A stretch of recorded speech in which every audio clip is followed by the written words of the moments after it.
Kalau kalian sering update di sosial media, pasti setidaknya pernah deh nampak muka wanita yang sering diejek cadel ini, tapi mulutnya serasa minta ditumbuk. Kerjaan dia ya biasalah, bikin drama, ngehujat dan pansos kepada artis, dan yang bikin geram adalah menghina netizen kaum kismin. Hai guys, selamat malam. Cuman mau kasih tahu aja, kalau HP ku tuh iPhone, terus iPhone 11 Pro, terus satu lagi iPhone 11 Pro Max. Kalau HP kalian apa? Pasti Xiaomi ya. Pantes tercium tidak mampu. Good night. Dan dia pun sering memamerkan kekayaannya, meskipun kadang meragukan juga sih, kayaknya sampai gimana? Sekaya Siska kau nggak? Tapi kok malah sekarang si Dennis ini makin terkenal. Dia bahkan sampai diundang ke acara TV untuk ngerumpi ya. Udah selevel Dewi Persik sama Uya Kuya deh. What? Ya emang begitulah selera netizen kita ya. Mulutnya makin jahat, netizen makin suka. Mari kita kupas tuntas siapa Dennis Charista sebelum dia terkenal sekarang. Dan kenapa sih kok dia bisa terkenal? Anda di acara Monton, Raymond Nonton. Kita bersama Doge. Ayo kita ngomong.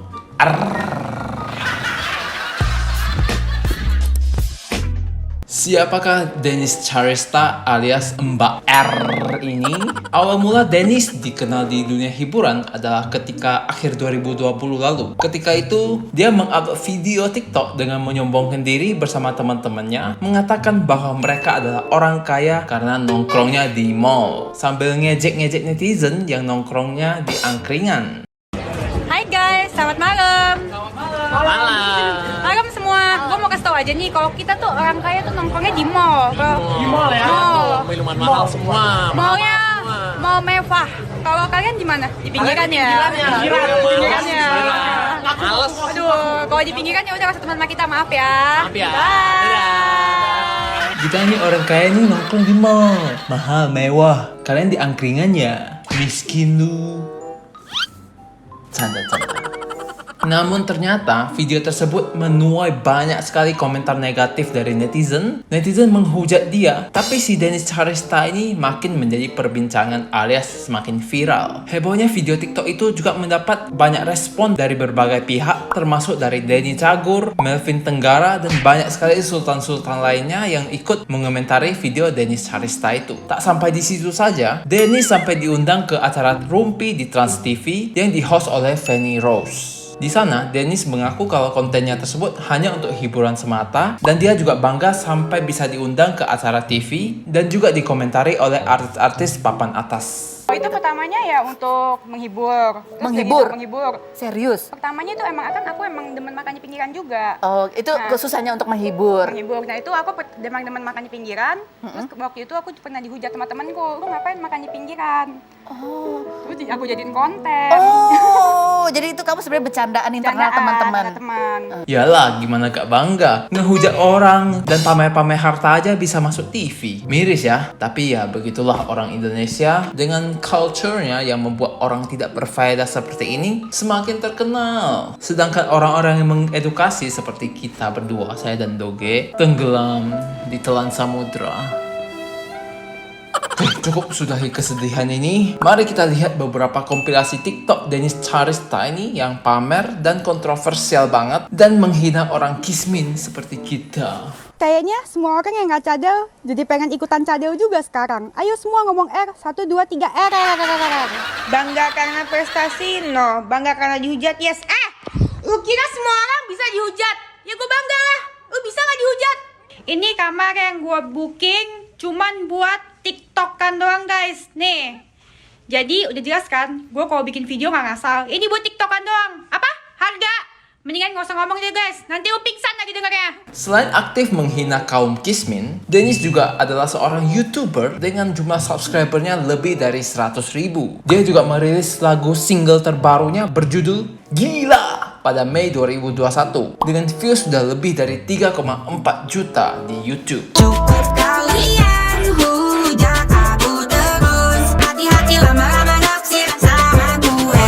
Dennis juga sering menjadi bintang tamu di berbagai acara TV, terutama acara gosip. Ya, karena pada dasarnya omongan Dennis itu yang belak-belakan dan sering membuat orang jengkel dan kesal mendengarnya. Ia pun dipancing untuk membuat perkelahian antar public figure lainnya seperti Uya Kuya, Nikita Mirzani, Dewi Persik, hingga Awkarin, semua pun dia lawan. Bukan main loh, ini artis-artis papan atas semua yang berlawanan dengan Dennis Charesta, si cadel ini. Apalagi Uya Kuya ya, seorang host serta selebriti tanah air yang sangat-sangat terkenal. Perseteruan Dennis dengan Uya Kuya ini bermula saat Dennis meminta anak laki-lakinya Uya, yaitu Nino, untuk mempromosikan bunganya Dennis Charesta yang disebut seharga 60 JT. Namun Dennis dibuat kesal karena tak lama setelah mempromosikan bunganya itu, Nino malah menerima endorsan dari toko bunga lain. Ya biasalah, banyak endorsan ngalir kan. Perseteruan itu terus berlanjut dengan saling serang lewat berbagai konten di media sosial hingga muncul berbagai gimmick di mana-mana hingga netizen banyak yang muak seperti saya ya. Sebenarnya ini settingan apa bukan sih? Ini dia. Akan kita bahas lebih lanjut guys.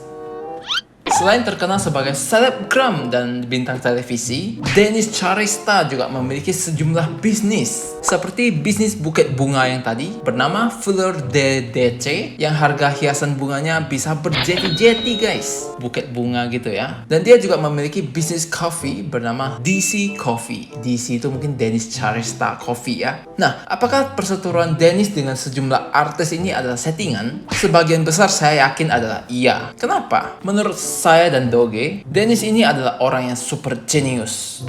Dia pintar membuat netizen marah, kemudian memanfaatkan hujatan dari mereka sebagai batu loncatan dia dari selebgram biasa saja menjadi selebgram nasional. Bahkan menjadi sangat-sangat terkenal dan bisnisnya pun ikut meroket. To the moon! Memang sih dia sengaja memancing amarah atau bisa kita bilang dengan perkelahian settingan dia dengan artis-artis lainnya untuk pansos. Dan juga artis yang berantem sama dia ikutan pansos juga. Karena nama Dennis Charesta ini sedang lagi naik-naiknya sekarang. Lagi hot-hotnya gitu ya. Walaupun banyak orang yang bilang don't make stupid people famous, tapi ternyata Dennis ini nggak stupid. Dia adalah orang pintar dan hebat. Terbukti dari cara dia memanfaatkan hujatan-hujatan dari netizen, bahkan berantem sama artis sebagai tangga dia menuju kesuksesan. Ya memang semakin dihujat, semakin dibully, nama dia akan semakin naik. Nah kalau udah agak sepi, dia tinggal hujat netizen lagi, atau pamer-pamer lagi, atau enggak tinggal berantem aja, settingan berantem sama artis-artis lainnya kan. Bisa lah pansos dan naikin nama dia juga, makin terkenal deh. Nah, pelajaran untuk kita semua nih. Cara cepat kalau mau terkenal di Indonesia ya. 1. Pamer harta. Ini udah basi sih. Udah biasa, udah banyak sekali orang yang pamer harta. Nah, untuk jadi pembedanya gimana? 2. Hujat netizen dengan kata-kata miskin. Karena ini yang paling menusuk banget. Masalahnya kalau kita dikatain miskin, tapi kita beneran miskin. Itu yang menusuk kali guys. 3. Bikin drama settingan tapi harus sama artis lain. Pansos ke artis yang lebih terkenal gitu. Nah itulah guys, siapa Dennis Charesta dan kenapa kok dia bisa terkenal. Sebenarnya saya bukan fans dia, tapi saya tetap salut sama dia yang tahan hujatan, mentalnya kuat sekali. Meskipun mendatangkan uang dan rezeki kepada dia, tapi kadang komentar netizen itu nusuk banget sampai gak tahan aku bacanya. Ya silahkan dihujat aja guys di bawah ya. Mana tahu saya bisa ngikutin jejaknya Dennis ya. Dihujat makin terkenal ya. Gitu dong. Oke guys, terima kasih telah menonton video saya sampai habis. Jangan lupa subscribe untuk mendukung saya dan Doge membuat lebih banyak video lagi. Sampai jumpa di video selanjutnya. Bye bye.